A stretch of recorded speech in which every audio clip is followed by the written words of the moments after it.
Today we are going to celebrate communion together.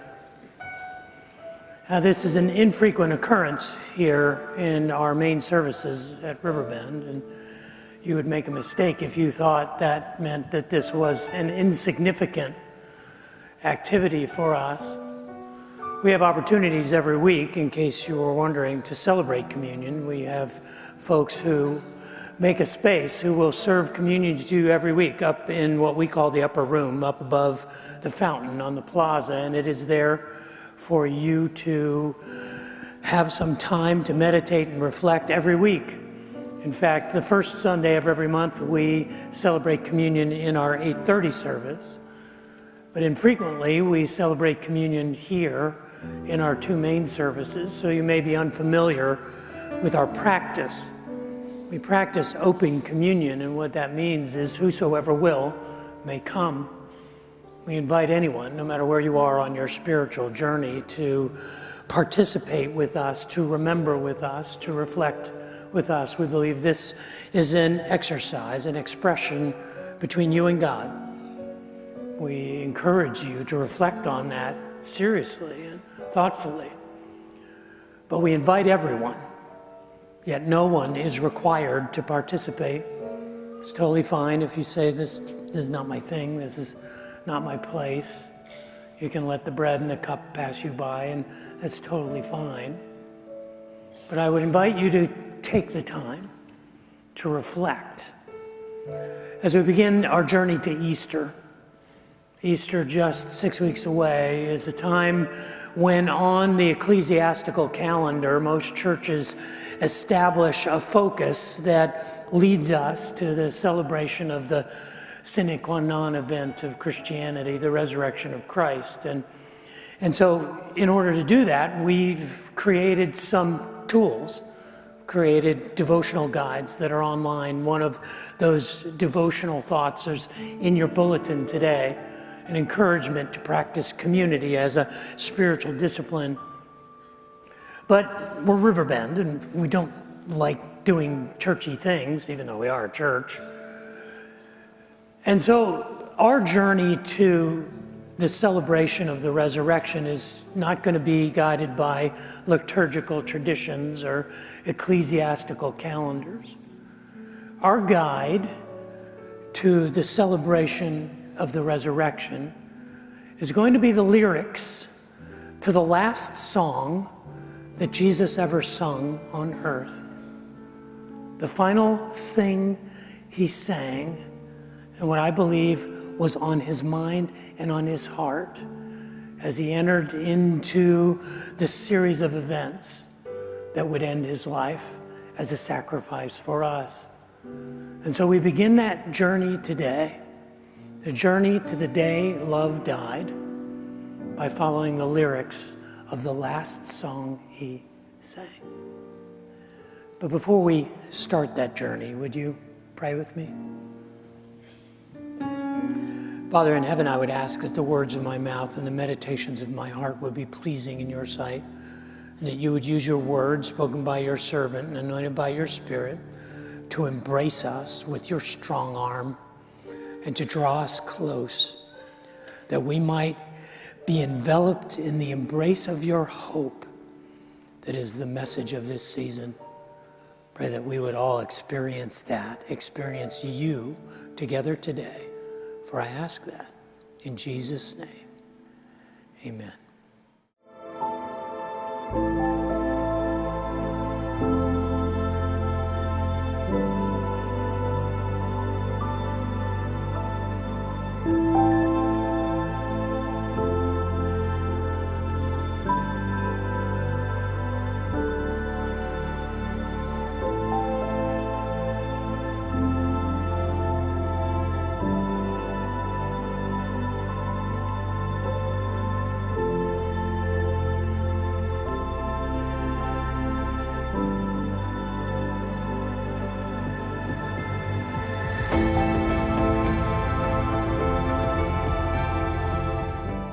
Did he do it?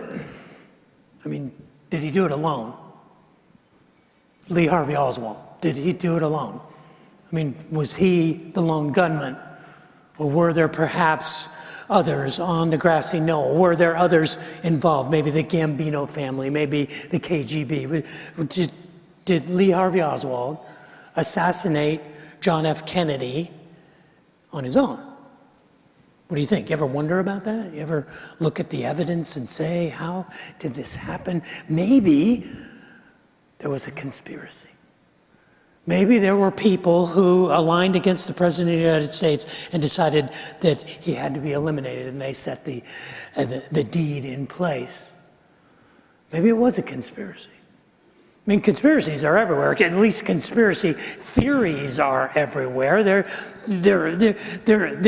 seated in our uncertainty. They're seated in our world, and you begin to wonder. And I don't know how many of you are conspiracy theorists, but you can understand why there is a proliferation of curiosity about conspiracies. Are things really the way they appear, or did it, in fact, in 1947, did a UFO actually crash in Roswell, New Mexico? And did they transport the remains of that spacecraft and the alien beings to an area called Area 51? And they're not telling us. Did that really happen? Is it possible, as unbelievably 17% of all people in the world believe, that those trails you see behind jet airplanes in the stratosphere are actually chemicals that are being seeded into the air by the CIA? That it is called the SLAP program, the Strategic Large Area Atmospheric Propagation Plan, and that chemicals like rhodium and barium are being seeded in the atmosphere. I read a survey that said 17% of all people believe that. Look around you. That means like 1 in every 5 of you believes that those are chemical trails. One of the most interesting theories of conspiracy that I've read recently is that there are shape-shifting alien lizards named Anunkai who are manipulating the world's governments. And they are operating through their shape-shifting emissaries like Queen Elizabeth and George Bush. And there are 13 million people who believe this. What about it? Are things happening intentionally, or is it all just coincidence? Is there conspiracies going on? All conspiracies, in order to be uncovered, have to leave some evidence. If you're going to uncover a conspiracy, you have to demonstrate some evidence. You have to be able to connect some dots or establish a trail of breadcrumbs that says those things that we believe to be simply coincidental are in fact not. All, or virtually all, conspiracy theories have one thing in common. They believe that they are intended to harm us. I like to say that conspiracy theories have a nefarious intent. That someone or something is designing the plan to covertly manipulate us and make our lives more difficult, if not end them entirely, and rule over us. All conspiracy theories leave evidence of this nefarious intent. But what if I were to suggest to you that I believe in a conspiracy? I believe in a great conspiracy, a conspiracy that has been unfolding since the dawn of human history. It is a divine conspiracy.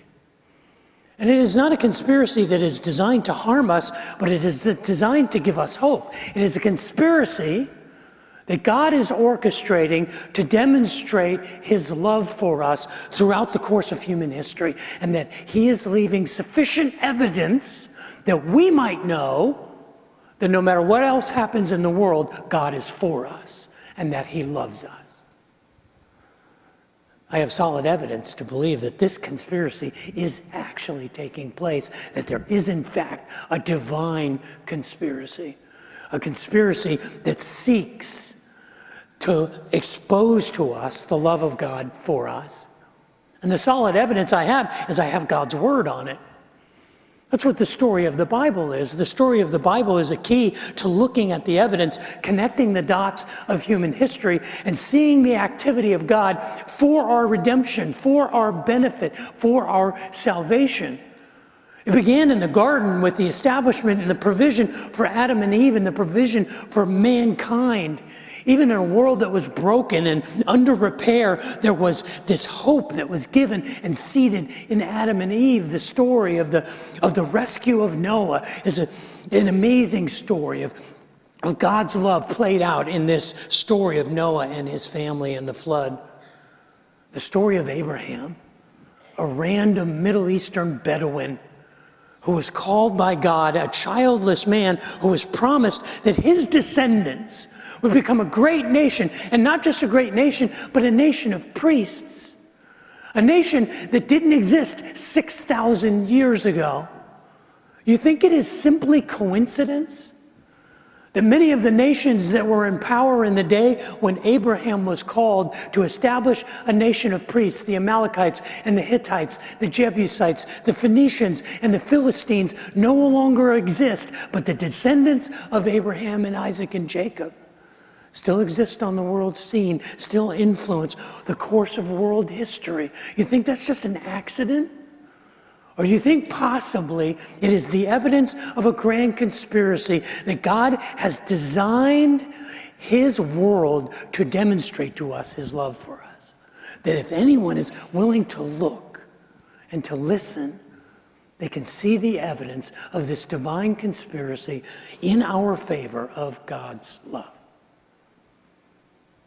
Perhaps the centerpiece of this story of the love of God being played out was played out in the life of an Egyptian named Moses, an infant who was abandoned to the Nile River, who fell into the hands of Pharaoh, who was raised in the house of Pharaoh with royal influence. And upon discovering his Hebrew heritage, you know the story, decided to become a deliverer and was called to deliver the people of God out of bondage in Egypt. And here in the centerpiece of the story of deliverance was the Exodus, the deliverance of God's people from bondage, the deliverance through the Red Sea, and all of the elements of the story of the plagues and the story of the Passover, the story of the sacrificial lamb.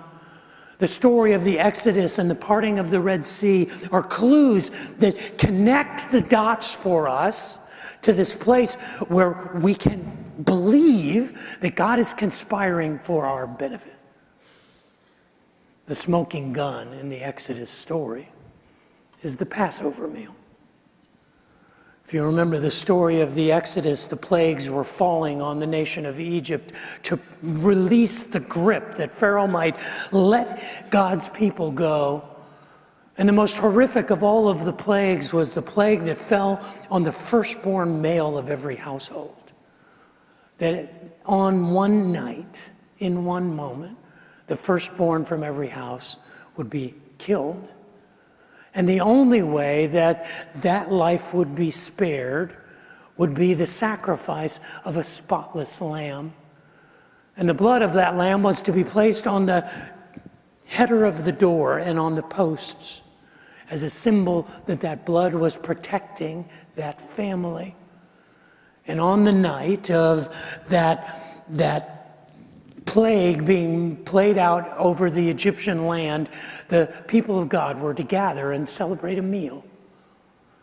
It is a meal that is celebrated to this day, 5,000 years later. It is a Passover meal, a remembrance of God's deliverance. And you make a terrible mistake if you imagine that the elements of that meal are just a coincidence. That the centerpiece of that meal, the sacrifice of a spotless lamb, was just an insignificant coincidence. That the fact that the blood was taken from that lamb and placed on the header of the door and on the doorpost to make the shape of a cross, you imagine that this is accidental? That this is just a random occurrence? That 2,000 years later, a young Jewish rabbi who had talked of redemption, who had talked of salvation, who had talked of the kingdom of God, gathered his closest followers, 12 of his closest disciples, for a meal. And the meal they sat down to was the Passover meal. And they took the cup and they took the bread from that Passover meal. And this young rabbi did not see the coincidence of this. He knew it was his destiny. He knew that every step he took, every breath he breathed throughout his life would lead him to this meal, to this moment. Because on the other side of that moment was his betrayal, was his arrest and his false imprisonment, his beatings and his mockings and his parade through the streets of Jerusalem, and ultimately his brutal, terminal, fatal crucifixion at the hands of the Roman Empire. He knew that that was on the other side of this meal. He knew it from the day that he drew his first breath. He knew it with every step that he was moving to this moment. It was not a coincidence. It was a divine appointment, because he was the author and the architect of this conspiracy of love, and it brought him to that moment. And in that moment, they sang a song. The tradition that had gone back 444 years to the time of the restoration of Jerusalem. Under the reign of Zerubbabel, under the leadership of Nehemiah, the people had come back to Jerusalem from captivity, and the priests established a group of psalms to be sung during the Passover meal. They are still sung to this day. They are called the Egyptian Hallel. There are 6 psalms, the first 2 of which are Psalm 113 and Psalm 114. They're sung prior to the Passover meal. During the Passover meal, the second 2 psalms of the Egyptian Hallel are sung, Psalms 115 and 116. Near the end of the Passover meal, the 117th psalm is sung. And after the last cup is taken, the tradition that was established 400 years before Christ was that the 118th psalm would be sung. In the shadow of the crucifixion, with the certainty of his betrayal and death, on the hours yet to unfold, they, as Matthew tells us in Matthew 26 and Mark tells us in Mark 14, before they went out to the Mount of Olives, that would initiate the chain reaction of events that would lead to his death. Before they went out to the Mount of Olives, they sang a hymn, and the hymn they sang was Psalm 118. And Jesus sang, "Thank the Lord, for he is good. His love endures forever." Facing certain death, facing betrayal and brutal crucifixion, a day that he had anticipated from before time itself, was just hours away. What would you say? I mean, I get nervous just imagining showing up here on Sunday. How would your frame of mind be if you knew the next day or in the next few hours you were going into your place of work and you were going to have to terminate employees that you knew needed that job? If you were a medical professional and you knew that once you walked through that door, you would look into the eyes of a family and tell them that the diagnosis was terminal, that there was not much time, how would you feel on the moments before that frightening, that terrifying, that anxiety-filled expression was put on you? Have you ever stood at the top of a tower preparing for a bungee jump? This was that moment. And he said, "Thank the Lord, for he is good. For he is good. Because his love endures forever." Let all Israel say, he sang, his love endures forever. Let the descendants of Aaron, the priests, repeat, his faithful love endures forever. Let all those who fear God Let all those who are seeking God with a pure heart, all those who crave and long for the hope and the love of God, let all of them say, his faithful love endures forever. The phrase that is repeated there 4 times, his faithful love endures forever, is Hebrew. In Hebrew it is ki la'olam chesed. Ki la'olam chesed. I want you to learn some Hebrew today. I want you to repeat this with me. Say, ki la'olam chesed. No. Chesed. Like you got to have an allergy. You got to have phlegm. You got to chesed. Say ki la'olam chesed. Say it together. Ki la'olam chesed. His faithful love endures forever. The word olam is the word for forever. The last word, chesed, is the word that is often translated loving kindness or faithful love. In the Hebrew language, there is no word for grace.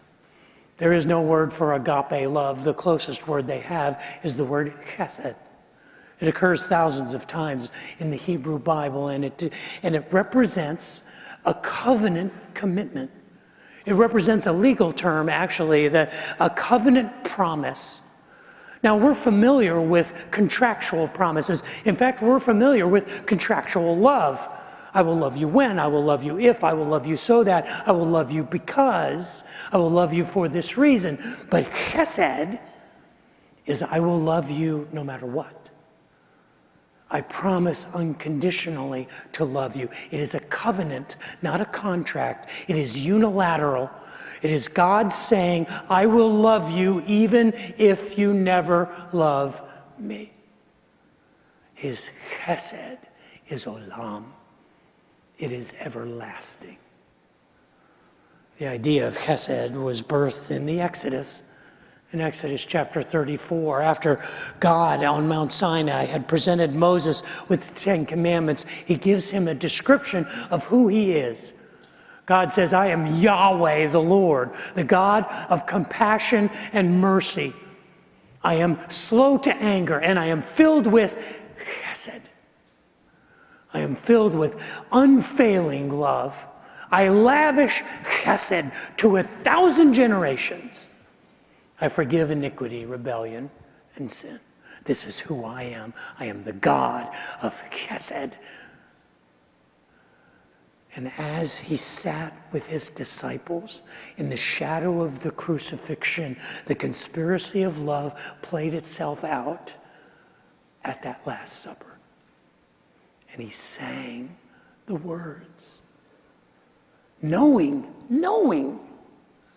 that he would be betrayed, knowing that he would be mocked, knowing that he would be falsely accused, knowing that he would be led through the streets of Jerusalem, knowing that they would drive the nails into his hands and feet, and he would bear unbearable pain for hours upon hours, that he would die an excruciating death. Knowing that this was happening, he said, thanks be to God, for he is good. Ki la'olam chesed. Let all of Israel say, Ki la'olam chesed. Let the descendants of Aaron and all of the priests say, Ki la'olam chesed. Let anyone who seeks God, who seeks to know the love of God, who understands that there is a God and who wants to know him, let them say, Ki la'olam chesed. You see, we make a terrible mistake if we think what was happening that night in that moment was just an accident, just a coincidence. It was a divine conspiracy. It was a master plan that in that moment, this is what he was thinking. And thousands of years before he thought it, it was written down in the Psalms, and hundreds of years before he sang it, it was established as the song that they sang at the end of the Passover meal. And it is preserved for us, that we might literally enter into the mind of Christ and know what he was thinking as he faced his death for us. In Psalm 118, he says, "In my distress, I prayed to the Lord, and the Lord answered me and set me free." This was what he was thinking as he was about to be betrayed. "The Lord is for me, so I will have no fear. What can mere people do to me? Yes, the Lord is for me. He will help me. I will look in triumph at those who hate me. It is better to take refuge in the Lord than to trust in people. It is better to take refuge in the Lord than to trust in princes." In the hours before his crucifixion, he sang, "Though hostile nations surrounded me, I destroyed them all with the authority of the Lord." Yes, they surrounded and attacked me, but I destroyed them all, not with my strength, but with the authority of the Lord. They swarmed around me like bees. They blazed against me like a crackling fire, but I destroyed them all with the authority of the Lord.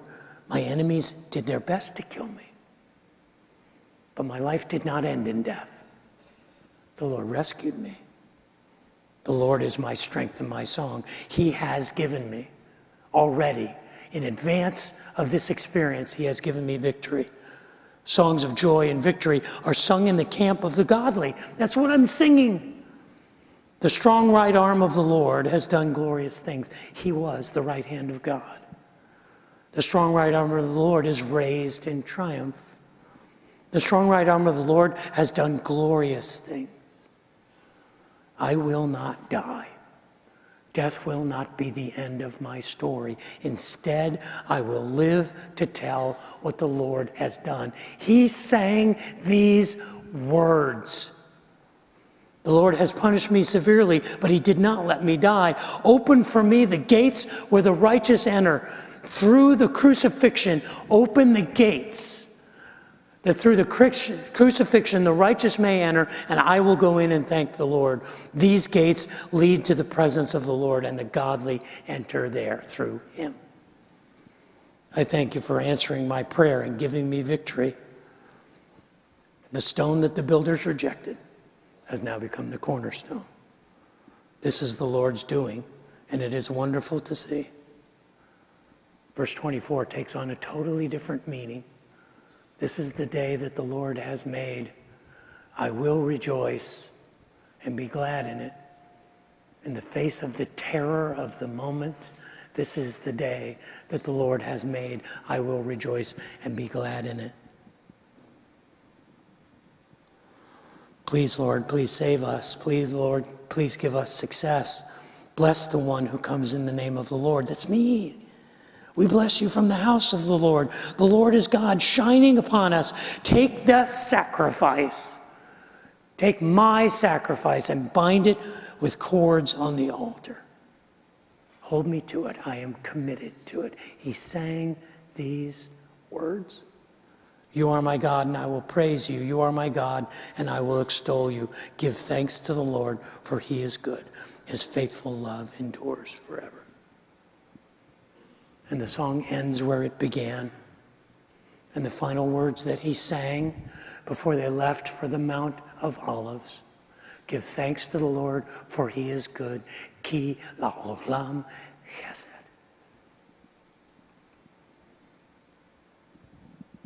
Coincidence? Accidental? Just an interesting comparison? Or a divine design, a master plan, a divine conspiracy designed to expose to us the character of the love of God and the heart of God for us, to connect the dots that we might recognize that even when the world is turned against us, he is for us. That even in the darkest of hours, even in the shadow of death, even in the terror of an uncertain future, his love endures forever. You see, he knew that the only way that love could win was it had to die and then be resurrected. He knew that the only evidence that was sufficient to prove that love wins was for love to die, so that it could be raised again and say that death is not the end of love. Love wins. He knew this with every step. He knew this with every breath. Because he was the author and the architect of the divine conspiracy to communicate to us the love of God. It is the story of the Bible. It is the story of mankind. It is the story of human history, played out on the pages of our lives, played out on the pages of the world, played out on the pages of the Bible, from Adam and Eve, through Moses, through the Passover, through the Last Supper, to us today, here. Accidental? Coincidental? I think not. I believe it is a divine conspiracy working for us. You ever wonder, are there black helicopters? Does the CIA create AIDS? Is the Illuminati real? Is the Federal Reserve ultimately evil? Is there a trilateral commission? Are there nefarious intentions being executed across the world? The urban myths and the urban legends and the modern day mythology of Sasquatch and Bigfoot and the Loch Ness Monster. You do well to be skeptical. I mean, I read that there are some people who believe that there is a conspiracy in modern contemporary culture today to pass Beyonce off as a clone.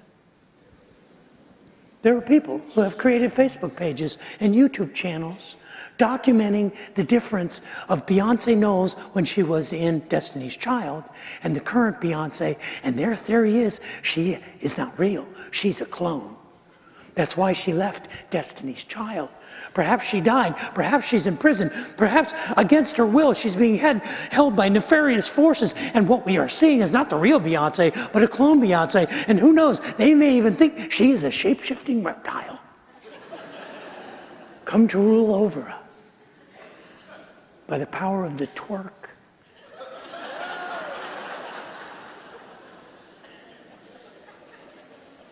You do well to be skeptical. It serves us well to ask hard questions, to hold these conspiracy theories with a measure of doubt. But we also do well to believe that God is for us and not against us, and that his conspiracy is a conspiracy of love to save us and bring us home. As we come to the communion table today, I want us to focus on that by responsively reading the 118th Psalm. I will read a portion of the verse, and then I ask you as a congregation to prepare yourselves by entering into that song that Jesus sang at the end of the Last Supper, the 118th Psalm. Give thanks to the Lord, for he is good. Let all Israel repeat. Let Aaron's descendants, the priests, repeat. Let all who fear the Lord repeat. In my distress, and the Lord answered me and set me free. The Lord is for me. What can mere people do to me? Yes, the Lord is for me. I will look on triumph at those who hate me. It is better to take refuge in the Lord. It is better to take refuge in the Lord. Though hostile nations surrounded me, I destroyed them all. Yes, they surrounded me and attacked me, but I destroyed them all. They swarmed around me like bees. They blazed against me like a crackling fire, but I destroyed them all. My enemies did their best to kill me. The Lord is my strength and my song. Songs of joy and victory are sung in the camp of the godly. The strong arm of the Lord. The strong arm of the Lord. The strong arm of the Lord.